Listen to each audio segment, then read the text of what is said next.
അള്ളാഹുവിൻ്റെ റസൂൽ കാണിച്ചു തന്ന മാതൃകയെപ്പറ്റി അല്പം സംസാരിക്കാൻ ഭാഗ്യം ലഭിച്ചതിൽ അള്ളാഹുവിനെ ആദ്യമായി സ്തുതിക്കുന്നു. അൽഹംദുലില്ലാഹ്. ലോകം പടക്കുവാൻ കാരണഭൂതരായ നബി മുഹമ്മദ് മുസ്തഫ സല്ലല്ലാഹു അലൈഹി വസല്ലമ തങ്ങൾ മനുഷ്യ ജീവിതത്തിൻ്റെ എല്ലാ തുറകളിലും അവൻ എങ്ങനെ ജീവിക്കണം, എങ്ങനെ മരിക്കണം എന്നതിനെക്കുറിച്ചെല്ലാം അള്ളാഹുവിൻ്റെ റസൂല് നമുക്ക് കാണിച്ചു തന്നിട്ടുണ്ട്. അവൻ്റെ ജീവിതത്തിലെ ഏറ്റവും ചെറിയ കാര്യങ്ങൾ പോലും അത് എങ്ങനെ തുടങ്ങണം, അത് എങ്ങനെ അവസാനിപ്പിക്കണം എന്ന് അള്ളാഹുവിൻ്റെ റസൂല് കാണിച്ചു തന്നിട്ടുണ്ട്.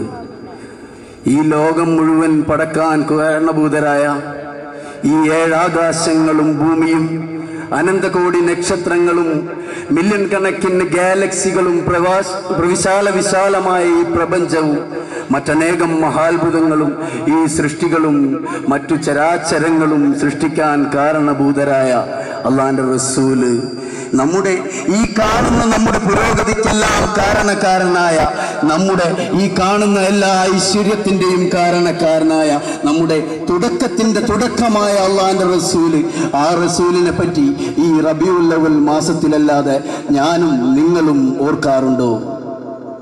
അള്ളാഹുവിൻ്റെ റസൂല് കാണിച്ചു തന്ന ആ വഴികൾ നാം ചെയ്യുന്നുണ്ടെങ്കിലും അത് ആരാണ് നമുക്ക് പഠിപ്പിച്ചു തന്നത് എന്ന് നാം ഓർക്കാറുണ്ടോ? ഞാൻ അള്ളാഹുവിൻ്റെ റസൂല് നമുക്ക് പറഞ്ഞു തന്ന ഒരു സന്ദർഭത്തിലേക്കാണ് ഞാൻ വരുന്നത്. അതായത് 1992 ജൂലൈ 14 ഇതൊരു അന്താരാഷ്ട്ര കാര്യമാണ്. അത് ഞാൻ നിങ്ങളെ അത് പറഞ്ഞ് ബുദ്ധിമുട്ടിക്കുകയല്ല. അത് നമ്മുടെ ജീവിതത്തിൽ ചിലപ്പോൾ ഗുണം ചെയ്തേക്കാം. അതുകൊണ്ട് മാത്രമാണ് പറയുന്നത്. അതായത് ഇസ്രായേലിൻ്റെ പ്രധാനമന്ത്രി, അതായത് ജൂതരാഷ്ട്രം എന്നറിയപ്പെടുന്ന ഇസ്രായേൽ, ആ ഇസ്രായേലിൻ്റെ പ്രധാനമന്ത്രിയും ഇസ്ലാമിക രാഷ്ട്രമായ ഫലസ്തീനിൻ്റെ യാസർ അറാഫാത്തും തമ്മിലുള്ള സന്ധി സംഭാഷണം നടക്കുകയാണ്. അത് എവിടെ വെച്ചാണ് നടക്കുന്നത്? ഈജിപ്ഷ്യൻ പ്രസിഡന്റ് ഹോസ്നി മുബാറക്കിൻ്റെ, ഇപ്പോൾ സ്ഥാനഭ്രഷ്ടനാക്കപ്പെട്ട ഹോസ്നി മുബാറക്കിൻ്റെ അധ്യക്ഷതയിൽ അവിടെ ചേരുകയാണ്. അത് കഴിഞ്ഞുകൊണ്ട് അവരതാ ഇറങ്ങുന്ന ആ സമയത്ത് അദ്ദേഹത്തോട് ഒരു ഈജിപ്ഷ്യൻ പത്രപ്രവർത്തകൻ വന്നുകൊണ്ട് ഇസ്രായേൽ പ്രധാനമന്ത്രിയോട് ചോദിക്കുകയാണ്, ഇസ്രായേൽ പ്രധാനമന്ത്രി, നിങ്ങളോടൊരു കാര്യം ചോദിക്കാനുള്ളത്. നിങ്ങൾ പാശ്ചാത്യ ശക്തികളെ കൂട്ടുപിടിച്ചുകൊണ്ട് നിങ്ങൾ ഇസ്ലാമിനെയും മുസ്ലിങ്ങളെയും തകർക്കാൻ ശ്രമിക്കുമ്പോൾ ഞങ്ങൾക്കറിയാം, അദ്ദേഹം ആവേശഭരിതനായിക്കൊണ്ട് തന്നെ ചോദിക്കുകയാണ്, ഞങ്ങൾക്കറിയാം ഞങ്ങളുടെ റസൂല്, അള്ളാഹുവിൻ്റെ റസൂല് അഷ്റഫുൽ ഖൽഖ് നബി മുഹമ്മദ് മുസ്തഫ സല്ലല്ലാഹു അലൈഹി വസല്ലമ തങ്ങൾ ഞങ്ങളെ പഠിപ്പിച്ചിട്ടുണ്ട്, അന്തിമ വിജയം അത് ഇസ്ലാമിന് തന്നെയായിരിക്കും, അന്തിമ വിജയം അത് ഇസ്ലാമിൻ്റെ പക്കലായിരിക്കും എന്ന് ഞങ്ങൾക്കറിയാം എന്ന് അദ്ദേഹം ആവേശത്തോടെ പറയുമ്പോൾ അദ്ദേഹത്തോട് ഇസ്രായേൽ പ്രസിഡന്റ് അദ്ദേഹത്തോട് പറയുകയാണ്, അതെ, നിങ്ങളുടെ പ്രവാചകൻ പറഞ്ഞത് ശരി തന്നെ, പക്ഷേ അത്തരത്തിൽ പ്രവർത്തിക്കുന്ന ഒരു മുസ്ലിം സമൂഹം ഇന്നുണ്ടോ? അത്തരത്തിൽ പ്രവർത്തിക്കുന്ന ഒരു മുസ്ലിം ഭരണകൂടം ഇന്നുണ്ടോ എന്ന് അദ്ദേഹം ചോദിച്ചു. നമുക്കും ആ ചോദ്യം ബാധകമാണ്. ഇന്നത്തരത്തിലുള്ള ഒരു സമൂഹമുണ്ടോ? നമ്മുടെ മുസ്ലിം രാഷ്ട്രങ്ങളുണ്ട്, അത്തരത്തിലുള്ള ഒരു രാഷ്ട്രങ്ങളാണോ എന്നാണ് ഞാൻ ചോദിച്ചിരിക്കുന്നത്. പക്ഷേ ഈ പറയുന്ന ഇസ്രായേലിൻ്റെ പ്രധാനമന്ത്രിക്കറിയാം, ലോകത്തെ ഇസ്ലാമിനെ തകർക്കാൻ ശ്രമിച്ചു കൊണ്ടിരിക്കുന്ന, ലോകത്ത് ഏറ്റവും വലിയ ചാരസംഘടനയെ വളർത്തിക്കൊണ്ടിരിക്കുന്ന, മൊസാദ് എന്ന് പറയുന്ന ചാരസംഘടനയെ വളർത്തിക്കൊണ്ടിരിക്കുന്ന ആ ഇസ്രായേലിൻ്റെ പ്രധാനമന്ത്രിക്കറിയാം അള്ളാഹുവിൻ്റെ റസൂല് പറഞ്ഞത് തെറ്റില്ല. അതാ അത് കാരണം പറയുന്നു. അള്ളാഹുവിൻ്റെ റസൂല് നമ്മെ പഠിപ്പിച്ചിട്ടുണ്ട്, അന്തിമ വിജയം ഇസ്ലാമിലാണെന്ന് നമ്മെ പഠിപ്പിച്ചിട്ടുണ്ടെങ്കിൽ ആ അവസാന കാലത്ത് എല്ലാ പാറകളും മരങ്ങളും സസ്യലതാദികളും ജന്തുക്കളും ഇസ്ലാമിന് സപ്പോർട്ട് ചെയ്യുമ്പോൾ, അതാ ഒരു ജൂതൻ ഒരു മരത്തിന്റെ പിന്നിൽ ഒളിച്ചിരിക്കുമ്പോൾ അള്ളാഹുവിൻ്റെ റസൂല് പഠിപ്പിക്കുന്നു, ആ മരമതാ വിളിച്ചു പറയുന്നു, മുസ്ലിമേ, ഈ മരത്തിന്റെ പിന്നിൽ ഒരു ജൂതൻ ഇരിപ്പുണ്ട്, അവനെ നീ വന്ന് കൊല്ലുക. ഒരു പാറയുടെ പിന്നിൽ ഒരു ജൂതൻ ഒളിച്ചിരിക്കുമ്പോൾ ആ പാറയതാ വിളിച്ചു പ്രഖ്യാപിച്ചു പറയുന്നു, ഏ മുസ്ലിമേ, ഈ പാറയുടെ പിന്നിൽ ഒരു ജൂതൻ ഇരിപ്പുണ്ട്, ഈ ജൂതനെ നീ കൊല്ല് എന്ന് അള്ളാന്റെ റസൂല് നമ്മെ പഠിപ്പിക്കുമ്പോൾ അള്ളാന്റെ റസൂല് പറഞ്ഞു, ഒരു മരത്തെ കുറിച്ച് പറഞ്ഞു. ആ മരം മാത്രം ജൂതൻ വന്നൊളിച്ചിരിക്കുമ്പോൾ ആ മരം മാത്രം പറയുകയില്ല, ഇവിടെ ഒരു ജൂതനുണ്ട്, ഏ മുസ്ലിമേ, ആ ജൂതനെ നീ വന്ന് കൊല്ലുന്നു. ആ മരം മാത്രം പറയുകയില്ല. ഇതറിയുന്ന ഇസ്രായേൽ അള്ളാന്റെ റസൂലിനെ പറ്റി പഠിച്ചിട്ടുള്ള അവരുടെ ഇസ്രായേലി പണ്ഡിതന്മാർ, ഖുർആൻ പഠിച്ചിട്ടുള്ള അവർ ചെയ്യുന്നത് എന്താണെന്നറിയുമോ? പഞ്ചവത്സര പദ്ധതികളുടെ ഭാഗമായി കൊണ്ട് തന്നെ ഈ ഇസ്രായേലിൽ ഏറ്റവും കൂടുതൽ നട്ടുപിടിപ്പിക്കുന്നതും ഏറ്റവും കൂടുതൽ സൃഷ്ടിക്കപ്പെടുന്നതും ഏറ്റവും കൂടുതൽ സംരക്ഷിക്കുന്നതും ഈ മരത്തെയാണ്. നാം അറിയണം, അള്ളാന്റെ റസൂലിനെ കുറിച്ച് അവർ പഠിക്കുന്നു, ഇസ്ലാമിനെ കുറിച്ച് അവർ പഠിക്കുന്നു. നമുക്ക് നേരമില്ല, നമുക്കതിനെക്കുറിച്ച് പഠിക്കാൻ നേരമില്ല. എങ്ങോട്ടാണ് നമ്മുടെ ഈ യാത്ര? അള്ളാന്റെ റസൂല് അതാ ഒരു സംഭവം കൂടി, ഒരു സാഹചര്യം കൂടി ഞാൻ പറഞ്ഞ് ഈ പ്രസംഗം ഇവിടെ നിർത്താം. എല്ലാവർക്കും എൻ്റെ പ്രസംഗം ഒരു ബോറടിയായി മാറണ്ട എന്ന് വിചാരിച്ചുകൊണ്ടാണ് ഞാൻ പറയുന്നത്. അതാ അള്ളാന്റെ റസൂലിൻ്റെ പ്രവാചകന്റെ ജീവിതകാലത്ത് പ്രവാചകന്റെ സഹാബി വര്യൻ അബീ ഉബൈദ, അതാ അബീ ഉബൈദയും അള്ളാന്റെ റസൂലും മറ്റു സഹാബിമാരും അതാ യുദ്ധക്കളത്തിൻ്റെ മുന്നിൽ അതാ അവിടെ നിൽക്കുകയാണ്. അവിടെ ഒരു യുദ്ധക്കളത്തിനുള്ള സാധ്യത. അതാ ആ അബീ ഉബൈദയുടെ പിതാവ് അള്ളാഹിനെയും അള്ളാന്റെ റസൂലിനെയും അന്ത്യദിനത്തെയും വെല്ലുവിളിച്ചുകൊണ്ട് അള്ളാന്റെ റസൂലിനെ അതാ വെല്ലുവിളിക്കുന്നു, അള്ളാഹുവിനെ വെല്ലുവിളിക്കുന്നു, അന്ത്യദിനത്തെ കൊണ്ട് വെല്ലുവിളിക്കുന്നു. ഇത് കേട്ടു നിന്ന് അബീ ഉബൈദക്ക് സഹിക്കുന്നില്ല. അബീ ഉബൈദ അതാ ആ യുദ്ധക്കളത്തിലേക്ക് ചാടി ഇറങ്ങിക്കൊണ്ട് ആ സ്വന്തം പിതാവിൻ്റെ തല വെട്ടിയെടുത്തുകൊണ്ട് അള്ളാന്റെ റസൂലിൻ്റെ ഹളറത്തിൽ വന്നുകൊണ്ട് അസ്സലാമു അലൈക യാ റസൂലല്ലാഹ്, അള്ളാന്റെ റസൂലേ അങ്ങേക്ക് സലാം. അള്ളാന്റെ റസൂല് മുഖം തിരിച്ചു കളഞ്ഞു. അള്ളാന്റെ റസൂല് വിചാരിച്ചു, സ്വന്തം പിതാവിൻ്റെ തല വെട്ടിയെടുത്തു കൊണ്ടുവന്നത് വലിയൊരു അപരാധമായി പോയെന്ന് അള്ളാന്റെ റസൂല് വിചാരിച്ചു.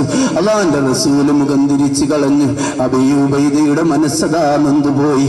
അബീ ഉബൈദ അതാ രണ്ടാം വട്ടവും സലാം ചൊല്ലുന്നു, അസ്സലാമു അലൈക യാ ഹബീബല്ലാഹ്, അള്ളാന്റെ റസൂലേ അങ്ങേക്ക് സലാം. അള്ളാന്റെ റസൂല് സലാം അടക്കുന്നില്ല കേട്ടോ, അള്ളാന്റെ റസൂല് സലാം അടക്കിയില്ല.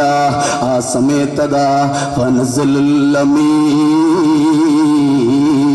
മുഖറബുൽ അംലാക്ക് മലക്ക് ജിബ്രീൽ അലൈഹിസ്സലാത്തു വസ്സലാം വന്നുകൊണ്ടതാ പറയുന്നു, എന്തിനാ റസൂലേ അബീ ഉബൈദയുടെ മനസ്സ് നോവിച്ചത്?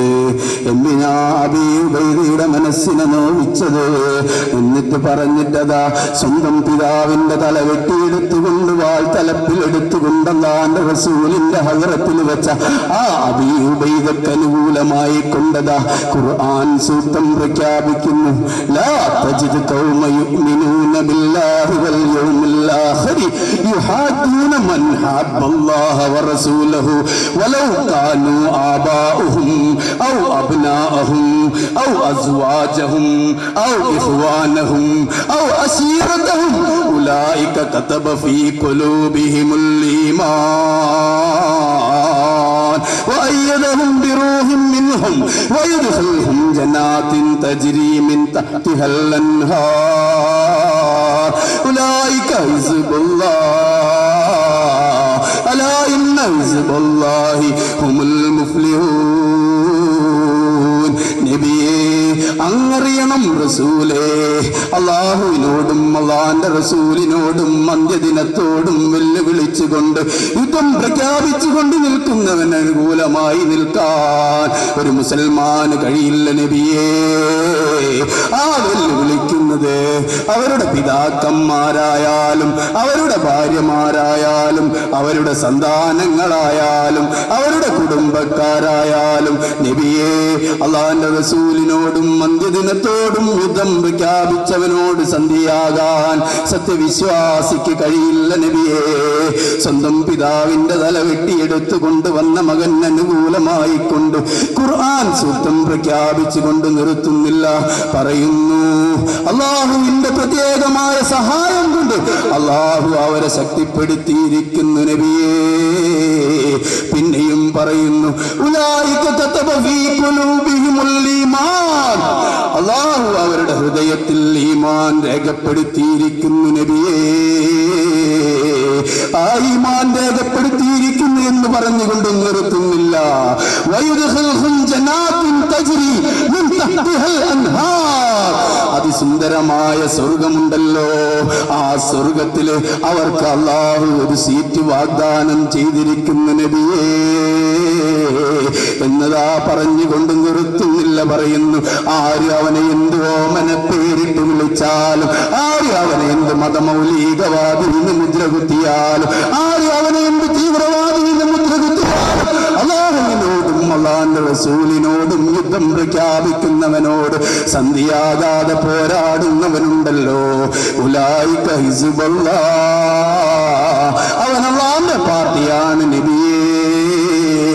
അലാ ഇന്ന ഹിസ്ബുല്ലാഹി ഹുമുൽ മുഫ്ലിഹൂൻ, അന്തിമ വിജയം അവർക്കാണ് നബിയേ എന്നാണ് അള്ളാഹുവിന്റെ റസൂലിനോട് ഖുർആൻ സൂക്തം പ്രഖ്യാപിച്ചത്. അന്തിമ വിജയം അതായിരുന്നു നമ്മുടെ വിഷയം, അന്തിമ വിജയത്തെ പറ്റി. ആ ഈജിപ്തിൽ നടന്ന ആ പത്രപ്രവർത്തകനും ചോദിച്ച വിവരം അതും അന്തിമ വിജയത്തെക്കുറിച്ചായിരുന്നു. നാം എന്തിനു ഭയപ്പെടണം? അള്ളാഹുവിൻ്റെ റസൂലിൻ്റെയും ഖുർആനിൻ്റെയും ഈ വാക്കുകളുള്ളപ്പോൾ നാം എന്തിനു ഭയപ്പെടണം? മതസൗഹാർദ്ദത്തിന് പേര് കേട്ട കേരളത്തിൽ പോലും ഈ അടുത്തുണ്ടായ സംഭവം ഒരു പത്രം റിപ്പോർട്ട് ചെയ്തു. ആ പത്രത്തിനെതിരെ കേസെടുത്തു. അത് രാഷ്ട്രീയമായി പോകും, അത് ഞാൻ പറയുന്നില്ല. ഇവിടെ എല്ലാ രാഷ്ട്രീയ പാർട്ടികളും ഉണ്ടാകും, അതുകൊണ്ട് തന്നെ ഞാൻ പറയുന്നില്ല. പക്ഷേ അതിനെതിരെ ആരും പ്രതികരിച്ചില്ല. ആ പത്രത്തിനെതിരെ കേസെടുത്തു. അതിന് അനുമതി നൽകിയവർക്കെതിരെ കേസുമില്ല, ഒന്നുമില്ല. നാം ചിന്തിക്കണം, ചിന്തിക്കുക. ബുദ്ധിമാന്മാർക്ക് സൂചന മതിയാകും. ഇത്രയും പറഞ്ഞുകൊണ്ട് ഞാൻ എൻ്റെ വാക്കുകൾ നിർത്തുന്നു. വാഖിറു ദഅവാന അൽഹംദുലില്ലാഹി റബ്ബിൽ ആലമീൻ. അസ്സലാമു അലൈക്കും വറഹ്മത്തുള്ളാഹി വബറകാതുഹു.